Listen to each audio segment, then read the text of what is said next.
Bom dia, pastor. Bom dia, Juliana. Como é que você está? Que prazer, hein? Meu Deus, prazer é meu, pastor.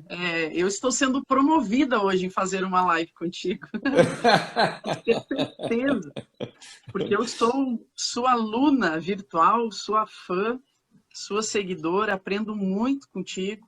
É, Você é uma palavra nessa geração que descortina ações das trevas de forma assim espetacular. Então, sou sua fã. Em nome de Jesus, agradeço pela sua gentileza e humildade de estar aqui comigo hoje, pastor. Puxa vida, é um prazer enorme, né? Nada melhor do que a gente desfrutar dessa comunhão em torno da palavra, né? A gente poder conversar das coisas que são do reino de Deus. Mas estou aqui para te servir, não é? Agradeço já a todos aí que já entraram, estão aqui nos acompanhando, que Deus tenha misericórdia, que seja um tempo bem produtivo, né? Porque esse assunto, esse tema, assim, uma conversa bem longa, né? E eu penso assim também que é uma conversa muito presente, né? Assim, até interessante, Juliana, uma das pessoas que eu admiro muito hoje, assim, no quadro de comentaristas políticos, né, é o Rodrigo Constantino. E outro dia eu vi ele falando uma coisa muito interessante, né? A história do Rodrigo, ele antes ele era assim ateu e tal, e tem tido um processo de muita aproximação com Deus, né? Mas ele falou algo incrível, né? Dizendo assim: olha, toda essa guerra que nós estamos vendo hoje aí não é só uma guerra ideológica, não é só uma guerra política, não é? E ele falou assim: é uma guerra espiritual Meu entre o Deus. bem e o mal. E olha, que incrível assim o discernimento dele. É isso mesmo que nós estamos vivendo. Ele conseguiu fazer essa leitura mesmo não tendo todo o conhecimento, né, da palavra de Deus. É verdade. Ele consegue ter essa leitura. Meu Deus do céu. Então está muito evidente, né, pastor, essas guerras ideológicas e espirituais. É, eu vou te apresentar brevemente, pastor, mas todo mundo te conhece. Mas eu queria que tu se apresentasse também, falasse do teu trabalho lá na Jocum, de Almirante Tamandaré. Você é líder da Jocum, né, pastor? De Almirante Tamandaré, nos Eu cursos. sou líder dessa base. Jocum, assim, é um ministério muito grande, né? Internacional, interdenominacional, e eu sou diretor, juntamente com mais dois irmãos, né? Que é o José Maurício e o Iago. A gente tem assim uma liderança compartilhada, né?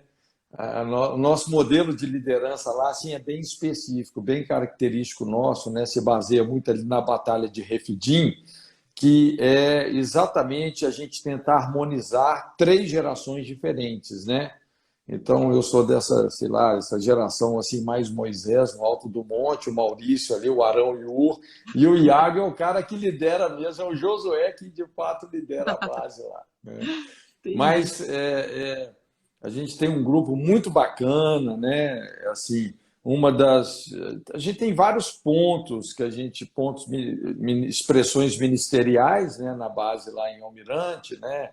A editora Jocum Brasil funciona lá, mas também a gente funciona como uma faculdade de aconselhamento de saúde, não é, da Universidade das Nações, que é um modelo também de funcionamento da Jocum Internacional.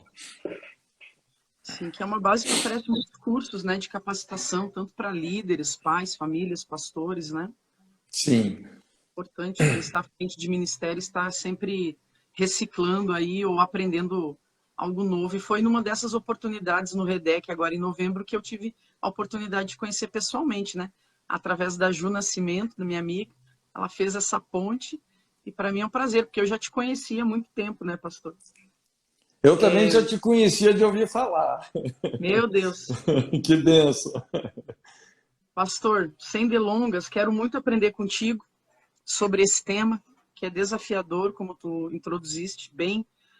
Nessa última semana, eu ouvi pelo menos umas 6 vezes a sua ministração sobre Jezabel, onde você faz o paralelo, né, do triângulo da tríade do Antigo Testamento com o Novo Testamento ali, Herodes, Herodias e João Batista. Mas, assim, para introduzir só o assunto, eu acredito que se alguém de nós algum dia foi chamado de jezabélico, é porque isso com certeza não presume um elogio, né? De tudo que a gente vai ver que está sobre essa influência ou sobre a influência que está sobre essa pessoa, né? Só introduzindo um pouco, tem pessoas ontem que me falaram que não conhecem a história de Jezabel na palavra de Deus, né? A gente vai pular essa parte, porque é uma leitura longa, né? Que está lá em 1 Reis. E Jezabel, ela foi esposa de Acabe, né? Só para a gente introduzir, ela foi conhecida pela sua crueldade, pela sua idolatria, culto a Baal, adoração, fez com que o povo de Deus se prostrasse diante de outros deuses.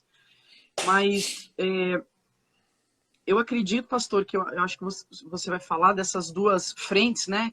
Que esse espírito, que não é uma pessoa, mas me parece, de todas as ministrações que eu ouvi, principalmente suas, que ela é uma influência, né? Que está tanto presente em igrejas quanto em lares.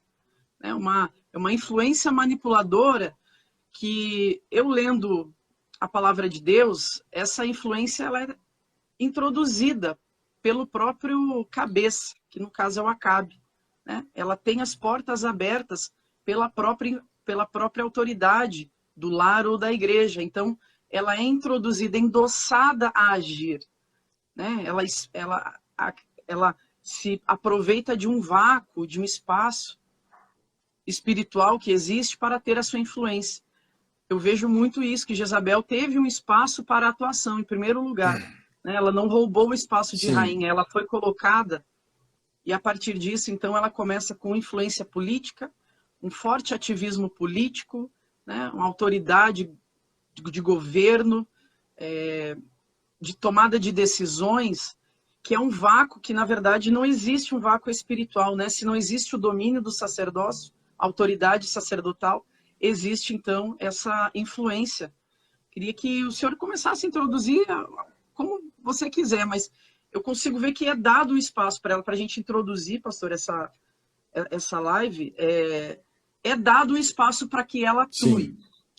Exatamente, né? É importante entender, como você falou, que esse espírito Jezabel, que é um espírito maligno, não é? E aí nós temos que discernir a natureza da batalha, que não é contra carne e sangue, não é contra pessoas apenas que nós estamos lutando, mas são forças espirituais malignas. E a intenção essencial de Jezabel é desfuncionalizar a ordem estabelecida por Deus dentro de um princípio de autoridade, não é? Por isso que não está só na família em destruir a ordem familiar estabelecida por Deus, mas a ordem de qualquer sistema de liderança. Pode acontecer numa empresa, pode acontecer num governo. Quando nós olhamos hoje aqui no Brasil, o que está acontecendo, todo esse boicote que existe ao exercício até da presidência, a gente observa que é esse espírito mesmo, não é? Que é desfuncionalizar o princípio de autoridade, né? Uma inversão de papéis, uma desordem nesse sentido, e os prejuízos disso são enormes, porque a partir do momento que você destrói a ordem divina, aquilo que é profético, aquilo que é de Deus, aquilo que faz as coisas funcionarem da maneira correta, não é? Aquilo que obedece à ordem de Deus, quando você destrói isso, rapaz, olha, o prejuízo realmente é enorme, né? Eu até gostaria, assim, de pegar esse gancho, assim, eu tenho, assim, algumas aulas sobre isso, né, em 2 livros, né? Tem essa aula aí, que inclusive você mencionou, que está nesse livro A Face Oculta do Amor. Tem uma outra aula também sobre o espírito de Jezabel, que está nesse livro Cura e Edificação do Líder, né? Mas já que você mencionou essa parte aí que eu chamo aí o esquema Jezabel do Novo Testamento, eu acho que seria legal a gente tentar fazer um insight sobre isso, um resumo aqui, um apanhado, não é? Porque assim, é um assunto muito longo, mas para a gente, aqueles que estão nos ouvindo, realmente assim, poder ter uma referência melhor, né? Eu posso ir falando aqui qualquer coisa, tá, Juliana? Você querendo interromper, acrescentar, você tenha toda a liberdade, tá bom? Porque Pode ir se falando, deixar, eu manda vou ver, pastor. falando, né? Pode ir falando. E, inclusive, assim, eu vou, é o que eu tenho aqui, vou até ministrando do próprio livro. Depois, se o pessoal quiser ter esse conteúdo, dá uma olhadinha nesse livro lá, A Face Oculta do Amor, né? Tem lá na nossa editora, que é editorajocum.com.br. Mas veja bem, como você também bem colocou, né, a gente observa aí esse tripé, não é? Que começa aí com o profeta. Então, normalmente você tem um profeta, não é? Aquilo que é profético, aquilo que é divino, e que esse espírito maligno intencionalmente quer destruir, não é? Nós vamos ver que Jezabel não suporta, odeia a voz profética, odeia aquilo, a correção de Deus, aquilo que Deus quer fazer de novo na face da terra, né? Então, o primeiro elemento do que a gente chama o esquema Jezabel, porque não é só um espírito, é um esquema, tá? É um esquema para não deixar funcionar a ordem de Deus nos relacionamentos e principalmente no princípio de autoridade. Então, o primeiro elemento é o profeta, contra quem esse esquema é montado, né? Que eu diria hoje são as pessoas que estão alinhadas aí com o coração de Deus, não é? Aqueles que estão alinhadas com o testemunho de Jesus. Apocalipse 19:10 fala: o testemunho de Jesus é o espírito da profecia, não é? Então, silenciar a voz profética é o principal alvo de Jezabel. Uma outra parte desse esquema seria aí um homem fraco, né? E esse homem fraco é alguém que está ocupando uma posição de liderança. Quando eu falo um homem fraco, eu estou falando de uma pessoa moralmente débil, uma pessoa que negocia valores, uma pessoa que não tem fundamentação na verdade, não é? Uma pessoa que se vende muito facilmente, mas que está numa posição assim, uma posição de guardião, de líder, de pastor, não é? De pai de família, ou uma posição estratégica na sociedade. Ou seja, uma pessoa que, apesar de ocupar uma posição de poder, ela manipula o que ela quer, se deixando ser manipulada. Não é? Interessante, lá em Apocalipse 2, quando Jesus escreve a igreja de Tiatira, ele fala ao anjo da igreja de Tiatira, e Jesus está confrontando o pastor dessa igreja, dizendo assim: tenho contra ti que toleras Jezabel, mulher que se diz profetiza. Então, veja bem, quem está mais em xeque aqui não era nem tanto aquela profetisa lá, né, que incorporou esse espírito de Jezabel, mas esse pastor que tolerou. Eu tenho dito muito hoje assim sobre a importância de, como igreja, principalmente nesse momento tão estratégico da política brasileira, nós temos que reaprender, não é, a indignar, a protestar. Nós nos tornamos evangélicos não protestantes, nós perdemos a voz profética. Não é?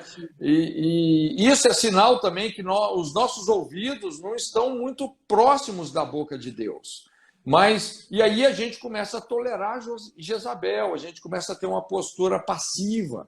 Então, veja bem, você tem o profeta, você tem esse homem fraco, e aí, vamos dizer assim, entre aspas, né, uma mulher forte. Mas é importante entender que o que está em jogo aqui não é assim a questão sexual, tá? Pode até ser em alguns casos, mas não é a questão sexual, se é homem, se é mulher, porque uma mulher que está numa posição estratégica pode ser o Acabe, pode incorporar o espírito de Acabe, não é? E vice-versa. Mas no caso aí, né, do esquema Jezabel no Novo Testamento, a gente tem uma mulher forte, no caso aí, a Herodias, né? Uma falsa profeta, inspirada por vanglória, com requintes de religiosidade, Normalmente essas pessoas são muito carismáticas, essencialmente dominadoras, né? E esse espírito muitas vezes se infiltra no corpo e usa a posição que ocupa para se impor, não é? E o objetivo é destruir realmente aquilo que é profético, aquilo que é divino. Então, assim, o que a gente pode até fazer aqui, como eu disse, para a gente ser bem objetivo, a gente vê as características, né, que é o que eu faço aí nesse estudo. A gente poder caracterizar esses 3 personagens que compõem o que a gente define aí biblicamente como sendo o esquema Jezabel, né? A gente pode começar aí pelo profeta, porque eu penso que hoje nós temos um vácuo profético, não é? A gente tem um evangelho, infelizmente, assim, muito superficial, não é? Muito voltado só assim para as necessidades humanas. Sei lá, a gente tem um evangelho muito triunfalista que promete mundos e fundos sem dar os subsídios necessários para que essas promessas realmente se cumpram. Então, hoje, olha, está fazendo falta realmente a gente ver essas pessoas assim, esses reformadores. João Batista, ele foi não só um profeta avivalista, mas literalmente um reformador, um cara que fez uma terraplanagem no mundo espiritual, o cara que preparou o caminho para o avivamento em pessoa, que foi Jesus, não é? Inclusive, Jesus reconhece João Batista como, assim, ele fala isso, mais do que profeta. O que vocês saíram a ver um profeta? Não, mais do que um profeta, não é? Quer dizer, ele não era uma pessoa, assim, um caniço agitado pelo vento, uma pessoa trajada de vestes finas, não, né? Era uma pessoa totalmente comprometida com a voz de Deus. Então, a primeira característica de um verdadeiro profeta, ele vai restaurar a mensagem do arrependimento, né? Lá em Lucas 3:3, a gente vê isso como que João, ele percorria toda a circunvizinhança do Jordão, pregando o batismo do arrependimento para a remissão de pecados.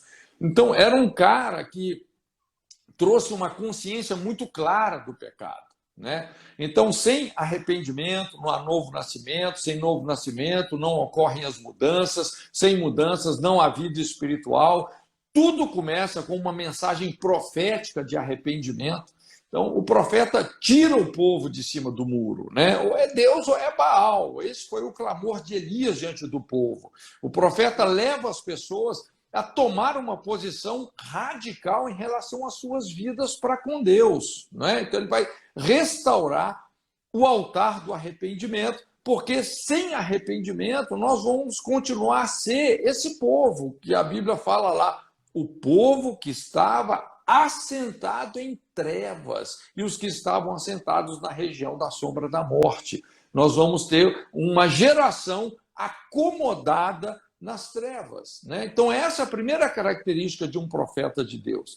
A segunda característica que a gente vê de um profeta que é odiado por Jezabel, ele vai ser uma voz que clama no deserto. É um cara que rema contra a maré, não é? E o deserto é esse lugar do tratamento de Deus, os momentos mais áridos, os dias mais causticantes, as noites mais frias, onde nós somos provados por Deus, tentados pelo diabo. No deserto nós aprendemos a depender inteiramente de Deus, não é? Então, quando a gente fala assim sobre um verdadeiro profeta, nós estamos falando de uma pessoa que foi aprovada nesse seminário do deserto, essa geração Josué e Caleb, não é? Assim como Jesus também foi conduzido pelo Espírito Santo ao deserto. Foram 40 dias, né? O que Israel demorou 40 anos, o Satanás que Israel demorou 40 anos para vencer, Jesus demorou 40 dias. Mas todo homem de Deus precisa realmente de ser, todo profeta de Deus precisa de ser aprovado na escola do deserto, saber ser uma pessoa apegada às suas convicções, apegada à voz de Deus, que não cede, que não negocia o discernimento e o mover que o Espírito Santo está trazendo. Terceira coisa do profeta é que ele vai preparar o caminho para o avivamento, não é? Como eu disse, foi o que João Batista fez, todo vale se encherá, não é? Ele removeu os montes, preencheu os vales, desfez aquilo que era tortuoso. Então, ele aplainou os caminhos de Deus, e a Bíblia fala assim: toda a carne verá a salvação de Deus. Não é? É por isso que o ministério profético ele é tão perseguido pelo diabo, porque ele vai fazer esse aplainamento, essa terraplanagem no povo e no mundo espiritual, permitindo uma manifestação, uma visitação plena de Deus diante de uma sociedade. Não é? Então, a mensagem de arrependimento pregada aí por João abalou não apenas a sociedade, como também as bases do governo nacional de Israel. Não é? O pecado, obviamente, ele gera um crédito de injustiça, ele dá um direito para o diabo agir, e o arrependimento tira esse direito. Então, um arrependimento em massa, não é? Causado pelo impacto do ministério de João, abriu caminho para esse avivamento em pessoa que foi Jesus Cristo. Apesar de João Batista não ter feito nenhum milagre, mas o ministério de Jesus foi tremendamente sobrenatural. Não é? Inclusive, pode falar, pode falar.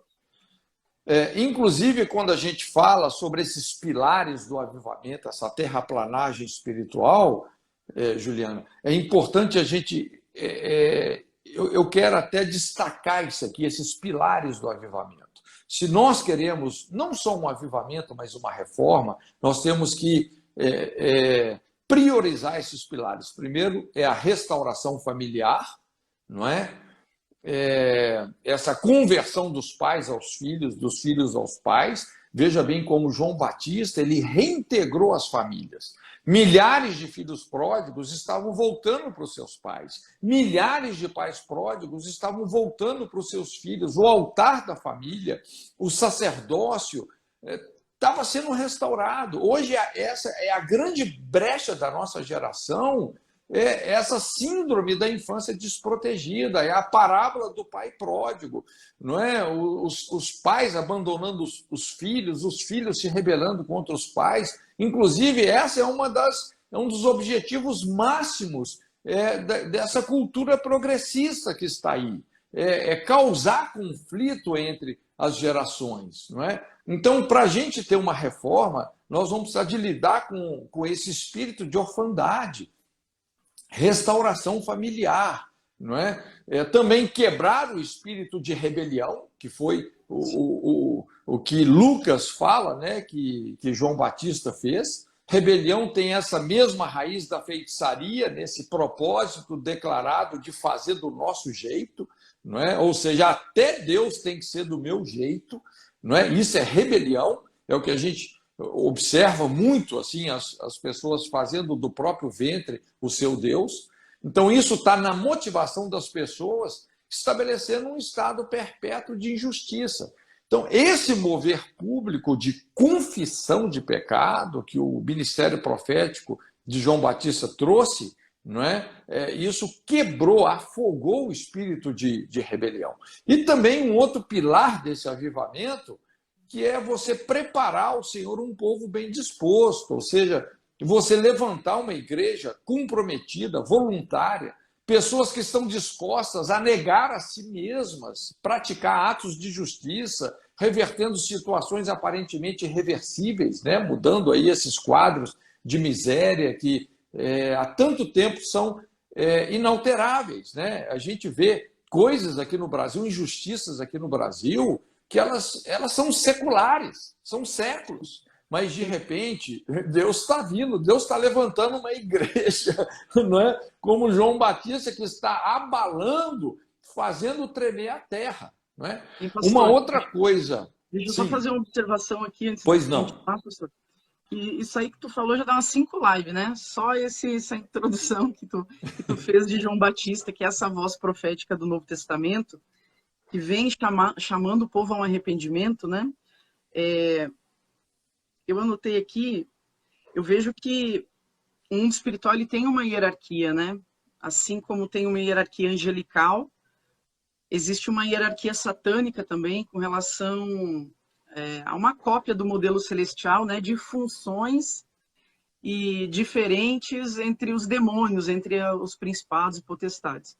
Agora, Sim. me parece, pastor, que esse espírito, essa influência de Jezabel, ela age, sim, através da destruição da voz profética, ela quer calar a voz profética, que é isso que tu está falando a respeito de João Batista, ela vem para calar a voz profética, porque a voz profética traz mudança, traz rompimento, traz direção, e é tudo que ela não quer sobre a igreja, sobre a sua casa e sobre a sua nação, né? Ela não quer a direção de Deus sobre a sua vida, sobre a sua igreja. Ela quer a sua própria direção, que tudo continue debaixo da sua vontade. Agora, me parece que essa influência, ela não vem por força, ela vem por diplomacia. Sim. Ela vem por relacionamento, de forma sutil, introduzida dentro de família, tomando um espaço que não é seu, dando uma direção. E aí ela vai buscando, vai encontrando esses hospedeiros dispostos a estarem no centro e não ouvirem a voz de Deus. Porque aí tem a voz profética na igreja, que é silenciada pela manipulação, pelo domínio, pelo autoritarismo de Jezabel, mas tem o lar também, que é silenciada, né, por uma dinâmica familiar, que tu trouxe também aí, uma dinâmica familiar onde a autoridade é silenciada, a voz profética do sacerdote, que deveria dar a direção, mas se cala. E aí tu falou uma coisa ali, pastor, que eu peguei um gancho aqui, e muitas vezes se cala dentro da igreja e dentro dos lares, se cala porque Jezabel funciona. Sim. Então ela é uma ativista eficaz dentro de casa, né, manipulando, fazendo o jogo das peças, com autoridade, ofuscando a voz da liderança, castrando a masculinidade, que foi o que o senhor trouxe. Sim. Tanto da autoridade política, governamental, como do lar da igreja, castra a voz que deveria dar direção, porque ela quer uma democracia, ela quer que o pastor não esteja à frente, ela quer que todo mundo fale, opine. E é isso que a gente está vivendo hoje nesse cenário político, me corrija se eu estou errada. São os índios tomando conta e não o cacique, né? É a autoridade distribuída em todas as cidades, em todos os municípios, em todos os estados, e na verdade para calar a voz daquele que deveria dar a direção. Então a gente vê esse cenário armado, né, pastor, em todas as esferas, em casa, na igreja, no cenário político, né? E me parece que tem essa cegueira de que Jezabel precisa ficar à frente porque ela é eficiente. Ela vai lá e faz. Ela dá um jeito de fazer as coisas acontecerem, sendo por bem ou sendo por mal. Então é uma dinâmica, uma funcionalidade maligna, mas que parece que é indispensável para as coisas darem certo. Exatamente. Alguém já definiu um demônio? O que é um demônio? É um anjo fora do seu lugar. Então, quando um homem, por exemplo, o marido sai do seu papel de marido e se marginaliza no adultério, na violência, no alcoolismo, quando esse marido sai do seu papel, por exemplo, de ser um pai responsável, supridor, um marido que ama a sua esposa, não é? Que é leal a ela, fiel a ela, então ele se torna literalmente um demônio. Aí entrou Jezabel, não é? E como você falou, a partir disso vai haver toda uma disfuncionalização. E isso muitas vezes também, como você também bem colocou, acontece assim de uma forma bem sutil, de uma forma bem religiosa, não é? É o que a gente vê muito hoje assim, não, vamos mandar prender o trabalhador, porque a gente está prendendo, a gente está batendo, está espancando ele, está levando para a cadeia, mas isso é para o bem dele. Isso é para o bem deles, entendeu? Tem toda assim uma religiosidade. E, inclusive, assim, o próximo ponto que eu ia falar aqui, que é a característica de um verdadeiro profeta, o profeta, ele não tolera esse espírito de religiosidade, não é? Religiosidade e avivamento são realidades antagônicas. Então, o profeta, ele confronta a religiosidade que nega o poder e a intimidade com Deus. Então, a permissividade moral, o zelo sem entendimento, esse padrão cerimonial de santidade, o orgulho religioso, a concupiscência de status, a tradição como base para a salvação, veja bem, são elementos inadmissíveis. João não tolerou isso. Quando não é, os religiosos falavam, não, nós temos por pai a Abraão, não é? Todo esse tradicionalismo religioso. Olha, João Batista chegava assim e ele quebrava a banca, literalmente, né? Então, o profeta se levanta contra toda a religiosidade que tolera Jezabel, não é? A principal estratégia desse espírito de Jezabel é o quê? É se manter oculto, não é? Para isso ele usa a autoridade alheia e a religiosidade. Ele vai parasitar a autoridade de um líder, não é? Que foi legitimamente instituído, não é? Ou talvez até nem foi legitimamente instituído, mas ele está lá ocupando aquela posição, né? Então, esse espírito tem essa sagacidade de cometer coisas hediondas e se esquivar, manter-se impune. As injustiças são produzidas de uma maneira onde a pessoa manipulada por esse espírito sabe como ficar por trás, como mentora do jogo. Então, é um negócio terrível, né? Quando a gente vê aquele episódio bíblico lá da vinha de Nabote, né, em 1 Reis 21, quando Jezabel ordena a sua morte para atender um capricho de Acabe. Ah, eu queria que a vinha de Nabote e tal, não é? Então, de repente, a Jezabel escreve lá cartas, sela aquelas cartas com o selo real de Acabe. Essas cartas são dirigidas aos anciãos, aos nobres da cidade onde Nabote morava, não é? E quando você vai vendo todo esse esquema, ela acaba subornando falsas testemunhas, lá os filhos de Belial, não é? Dizendo que o Nabote havia blasfemado contra Deus, havia blasfemado contra o rei. E foi desse jeito que Nabote morreu apedrejado, no requinte da lei, em nome de Deus, com todo o respaldo dos religiosos, tendo sido a sua herança tomada. Onde que Jezabel apareceu em tudo isso? Né? Sendo responsável por tudo, ela não aparece em nada. Então, esse é o seu jogo. E, de repente, chega o profeta, chega Elias e vai levantar a saia de Jezabel, entendeu? Vai mostrar as vergonhas dela. Então, sim, ela quer a cabeça de Elias. Né? Sim, hein, pastora? É interessante que você está falando aí da religiosidade de Jezabel, né? Ela é tão ativista, fervorosa, né? Que ela introduz Baal e Astarote, né? Para dentro da igreja. Ela introduz a sua cosmovisão. Isso. Os seus ídolos, os seus deuses para serem adorados. Ela fez um reavivamento da feitiçaria e da idolatria na nação. Se você ver, o que aconteceu foi isso. E depois, onde que ela queria chegar? Porque isso culminou, né, Juliana, numa chacina. Quando você vê lá em Israel, você vê, inclusive, aquela conversa que Elias está tendo com Deus, e Elias, até assim, num momento muito difícil, não é, totalmente oprimido, ele fala, Senhor, olha, Acabe e Jezabel assassinaram todos os profetas, só sobrou eu. Você vê que nas contas de Elias, todos os profetas haviam sido assassinados. E olha que Elias, ele era líder de várias escolas de profetas ao redor da nação, em Jericó, Betel, no Jordão. Ele era líder dessas escolas. Quer dizer, ele falou, todos morreram. Então, você veja bem que Jezabel e Acabe estavam assim até o pescoço no sangue dos profetas, né? Porque esse é o objetivo, é calar a voz profética na nação. Sim. Hein, pastor, eu queria que o senhor falasse um pouco disso, eu acho interessante, porque a palavra de Deus diz que Elias fugiu, né? Teve medo, fugiu para salvar a sua vida. Diz que ele fala para Deus lá em 1 Reis 19:3, né? Ele diz: Deus, eu já tive o bastante, tira a minha vida, chega.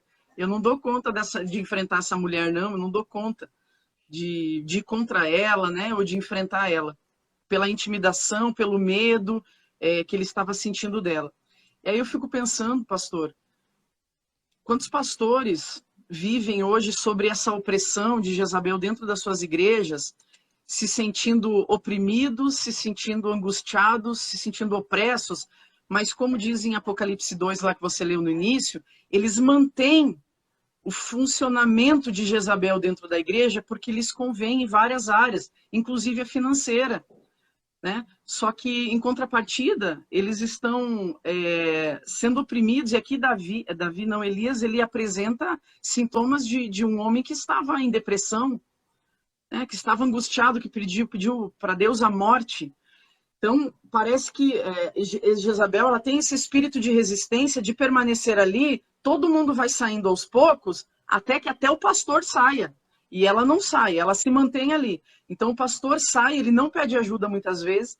Eu vejo que isso pode estar ligado, pastor. Queria que o senhor falasse sobre isso, até mesmo um esgotamento emocional, uma estafa mental de muitos pastores que não entendem o que está acontecendo espiritualmente dentro da sua igreja, mas, na verdade, é justamente esse esquema Jezabel que está sentado, dando as ordens, né? Dando as ordens porque é eficaz, porque mantém financeiramente, por vários motivos, está oprimindo a liderança, ofuscando o pastor, ofuscando a voz profética da igreja.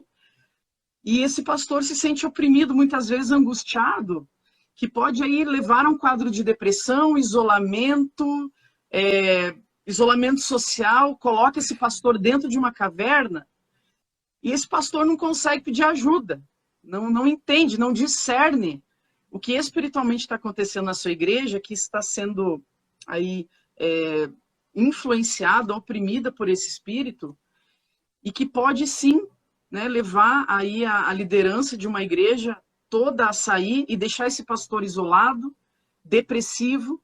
E a gente vê recorrentes aí, infelizmente, pastores que acabam optando por um suicídio para se livrar de toda essa angústia externa, né? E que Jezabel vem trazendo essa destruição de dentro para fora e destruindo a masculinidade, a autoridade, a paz, né? A governança desse pastor, que pode levar, o que o senhor acha, esse pastor a ficar nesse lugar de armadura, de proteção, não pedir ajuda e acabar tendo um quadro de depressão? Hein, Juliana, esse discernimento seu é preciso, não é? Você já falou aí praticamente tudo. É muito importante entender que uma das principais estratégias de Jezabel é levar pessoas ao esgotamento.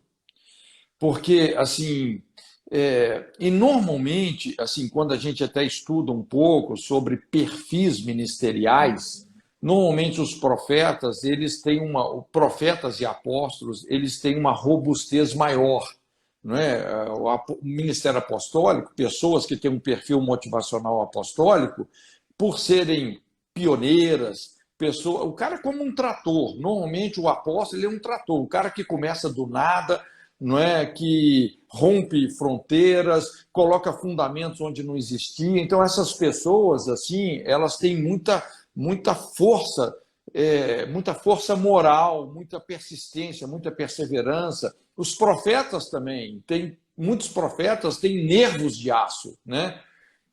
Agora, o ministério pastoral, às vezes, ele é um pouco mais vulnerável, às vezes não tem essa mesma tenacidade que um apóstolo, que um profeta tem, não é? E quando eles lidam com esses conflitos de relacionamento, e esses conflitos, eles tendem, na verdade, assim, a se estender muito. E às vezes aquilo pode durar anos, décadas, até que culmina num racha terrível da igreja que leva esse pastor ao desespero.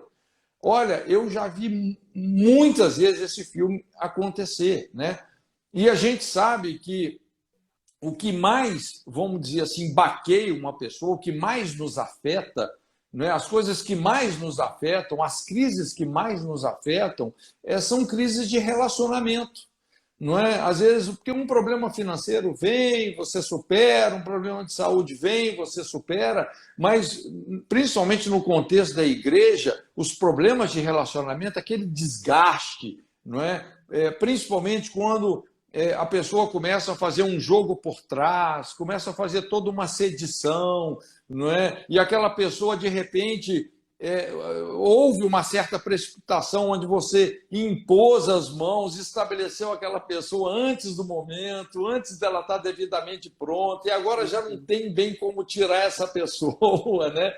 Então, olha, assim, essas histórias, às vezes, esses conflitos são os mais sérios, né? A gente vê no caso de Elias aí, Elias já vinha sendo perseguido ali por Acabe e Jezabel por muitos anos. Ele tinha sido jurado de morte, não é? Inclusive, assim, ele vinha também, era uma guerra muito aberta, porque chegou num ponto que, inclusive, assim, Elias fez uma oração para que não chovesse. Foram 3 anos e meio de seca por causa da oração. E era Deus confrontando esse governo ímpio, maligno de Acabe e Jezabel, não é? Mas por várias vezes Acabe mandando a sua guarda prender Elias. Veja bem, foi um processo que durou anos, muitos anos, e chegou num ponto que Elias caiu nesse esgotamento, não é? Nesse quadro. É literalmente o que tem acontecido com muitos pastores quando eles renunciam ao ministério, eles decidem sair do jogo e, às vezes, até alguns saem do jogo de uma maneira assim mais traumática, tendo quedas morais, sabe, Juliana? Que eu acho que são os casos assim mais complicados. E muitos chegam até esse desespero do suicídio, né? A gente vê muitos pastores chegando aí nesse desespero. Então, muito bem colocado. Esse é o quadro mesmo que tem acontecido, né? E por trás está esse levante, que é um levante altamente demoníaco mesmo, né? Sim. E aí, Mas pode falar, pastor. Mas a gente só definindo aqui, assim, trazendo também para o nosso contexto, né? E hoje a igreja brasileira tem uma relevância que a gente precisa de ter assim, uma voz em relação não só à igreja, né? Hoje, e graças a Deus, Deus tem levantado pastores que não só pastoreiam as suas igrejas, mas pastoreiam as suas cidades, pastoreiam o seu estado, pastoreiam a sua nação, não é? Eu pessoalmente, né, eu gosto muito do Silas, né, por várias vezes tenho frequentado esse círculo do Silas, né, e uma pessoa de ouro, né, e graças a Deus pela voz que o Silas Malafaia tem sido aqui no Brasil. Pensa num cara que tem pastoreado a nação, é ele. E quando a gente vê João Batista era um cara assim, era um cara que se levantava contra os pecados nacionais, não é? Então ele clama contra a imoralidade, contra a idolatria descarada da nação, confronta os governantes, não é?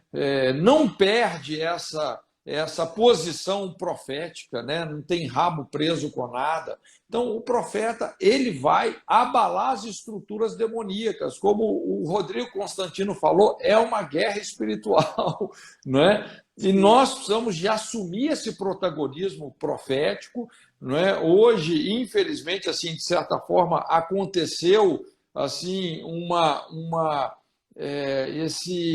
um isolamento, né? A gente se isolou muito das áreas de influência da sociedade, mas nós temos que retomar essa posição com Deus, né?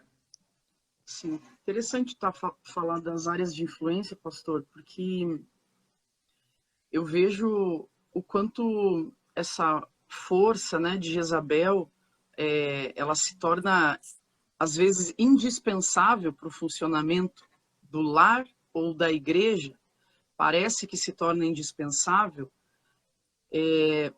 e ela vai começando a caminhar por ela mesma, né? Eu vejo isso muito nítido, pastor. em alguns grupos de louvores. Aqui não estou falando que todos os grupos de louvores estão sob influência de Jezabel, mas eu vejo que às vezes é um ministério que anda longe de uma direção do pastor. Parece que é um ministério que anda sozinho dentro da igreja, né?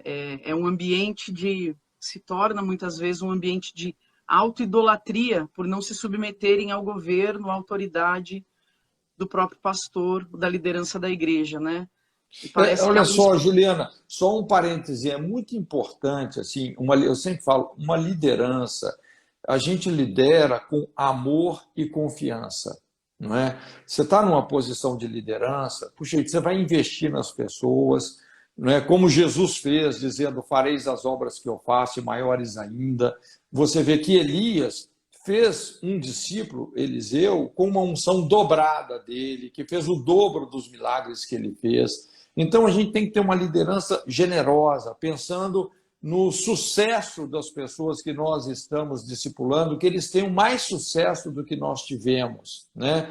Esse é o grande êxito da liderança, e fazer isso com amor e confiança. Mas tem aqueles momentos que realmente é fundamental uma prestação de contas, a gente tem que saber realmente ter pulso firme, não é? E confrontar. E eu acho que, às vezes, pelo sucesso que alguns grupos de louvores fazem, muitas vezes, assim, quando vê o líder desse grupo, que deveria exercer uma cobertura naqueles momentos necessários, não faz com medo de perder.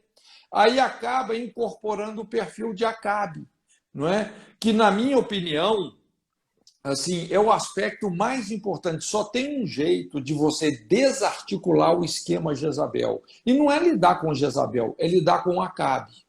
A chave para desarticular esse esquema, tá, é Acabe. O espírito de Acabe tem que morrer. Não é? Quando a gente olha até como é que Deus... quem que Deus levantou para lidar com a casa de Acabe, com o espírito de Acabe? Jeú, não é? Você vê, primeiro Acabe morreu na guerra, não é? Inclusive, quando a gente vê lá a visão do profeta Micaías, quando ele profetiza para Acabe, não é? E deixando claro que aquela guerra que ele estava indo não era uma guerra de Deus e que ele morreria, mas mesmo assim ele foi, não é? Quando Acabe morreu, a partir disso, Jeú entra e coloca um fim nesse governo. Mas a grande chave é lidar com o Acabe.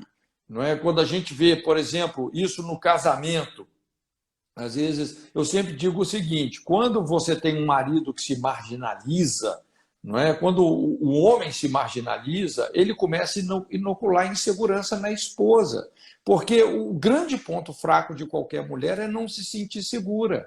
Não é? Então, se o marido se marginalizou, o cara é um adulto, é violento, é alcoólatra, não é? O cara não supre o lar, não é? Então ele vai o quê? Inoculando insegurança na sua esposa. E daqui a pior coisa para uma mulher, a pior coisa para uma mulher é lidar assim com um marido que se tornou um adulto infantilizado. Não é? Ela não sabe lidar com isso. E daqui a pouco ela começa o quê? Desrespeitar esse marido. Não é? E aí entra o ponto fraco do homem, que é não se sentir desrespeitado. Então, quanto mais o homem se marginaliza e inocula insegurança na esposa, mais a esposa desrespeita esse cara e mais ele se marginaliza. É um ciclo fechado. Então, daqui a pouco, qual que é o resultado disso? Você tem um homem, um marido, um pai que se tornou um zero à esquerda, você tem essa esposa, uma mulher ferida que se tornou o sargento do lar, Meu Deus. E os filhos, os bebês emocionais de 90 quilos, os crescidos que não cresceram. Então, um sistema totalmente destruído.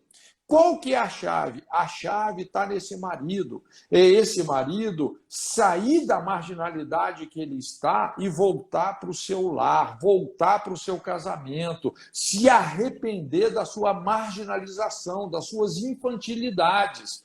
Quando um marido ele volta para a sua posição de marido e pai, ele volta para o seu sacerdócio, é impressionante como ele reconquista essa esposa e ele começa a curar o coração dos filhos, né? Então, a grande chave para lidar aí com o esquema Jezabel é essa pessoa que está na posição legítima de autoridade parar de negociar isso, dando lugar para esse esquema maligno.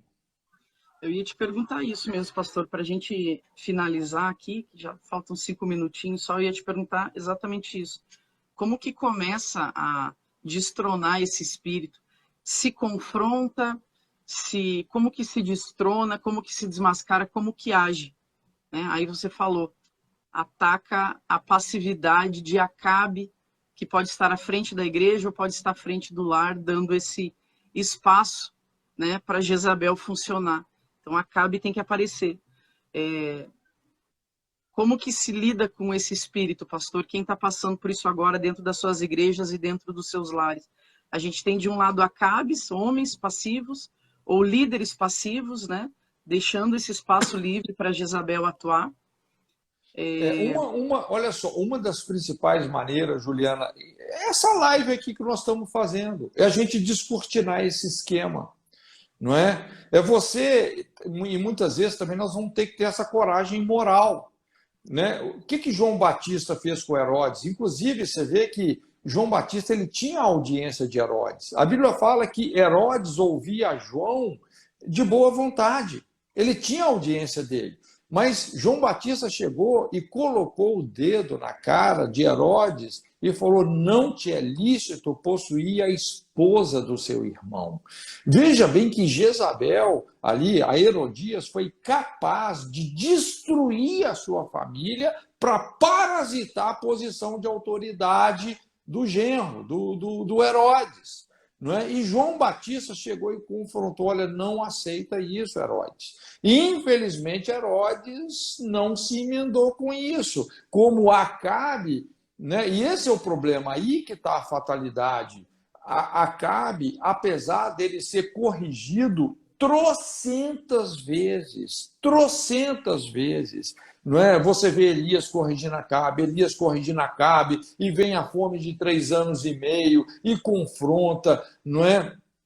Quando Elias se encontrava com Acabe falava: aí vem o perturbador de Israel, e Elias dizia: quem está perturbando Israel é você com seus pecados. O cara não se emendou. E a cabeça dele o quê? Rolou. Chega uma hora que realmente assim, Deus vai julgar esse espírito.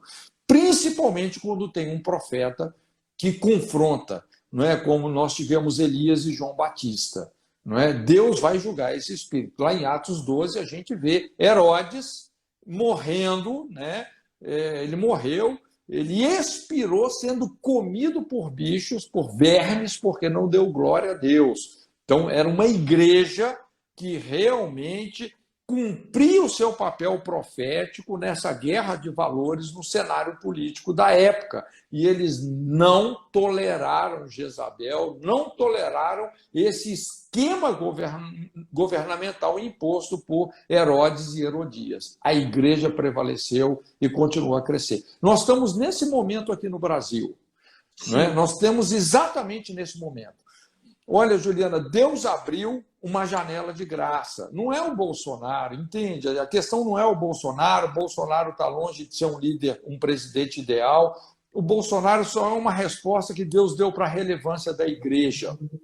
Nós tivemos 2 governos aí, o governo do Acabe e da Jezabel, né? Quem tem ouvidos para ouvir, ouça, literalmente. E Deus levantou um Jeú. Bolsonaro só é um Jeú, um capitão, não é? Que vai julgar, é a espada de Jeú nessa guerra espiritual, né? Julgando por terra esse espírito de Jezabel que está sobre o Brasil. Mas a igreja tem que ter essa identificação com João Batista. Por isso que eu quis enfatizar muito aqui o espírito do verdadeiro profeta. Então, quem tem ouvidos para ouvir, ouça, não é? É um momento de nós termos uma voz profética, de nós não alienarmos, chega de alienação profética no Brasil. Nós precisamos do espírito dos reformadores, não é? O espírito de Lutero, de Calvino, o Lutero também dos Estados Unidos, né? Martin Luther King. Nós precisamos de sermos realmente vozes. E, lógico, se você for ter uma voz, você pode ter certeza, Jezabel vai querer te calar. É o que tem acontecido. Como a gente vê para não perder a cabeça, que nem João Batista, pastor? Pois é, mas veja bem, às vezes isso aí vai fazer parte do ministério, não é? Porque a cabeça de João Batista foi talvez a semente mais poderosa para o avivamento que veio e que perdurou mais de um século. Porque a gente não vê a morte como as pessoas veem. A morte só é uma passagem, entendeu? Então, João Batista, pensa num cara que cumpriu o que ele tinha que cumprir, não é? Então, assim, é como Jesus falou, não é? Em João, no capítulo 10, Jesus fala assim, Juliana, esse mandamento eu recebi do meu Pai, que eu vou dar a minha vida e eu vou tornar a tomá-la, como quem zomba da morte. Ele estava dizendo, não são eles que vão me assassinar, não são eles, eu é que entrego a minha vida e vou tornar a tomá-la, porque eu vou ressurgir dentre os mortos. Não é? Então, a questão maior não é se você vai viver mais ou menos, todos nós queremos viver muito, mas é você terminar a sua vida como Jesus terminou, dizendo, Pai, glorifiquei-te na terra, tendo consumado a obra que me deste a fazer. Tudo que o Senhor esperava que eu fosse, eu fui, tudo que o Senhor esperava que eu fizesse, eu fiz. Essa, né, como Paulo também disse, né? Combati o bom combate, completei a carreira, guardei a fé, desde agora me está reservada a coroa da vida. Então, é isso aí, né? Amém, pastor. Amém. Que já fechamos uma hora aí. Meu Deus, isso aqui é assunto para um seminário, né? É verdade, né? Vai longe. Eu falei, é uma conversa vai longe, longa. Né? Meu Deus, e tu começou a desenrolar um manto ali no início, só de João Batista dá umas 5 lives, né? É um personagem marcante principal que aponta para uma postura, né?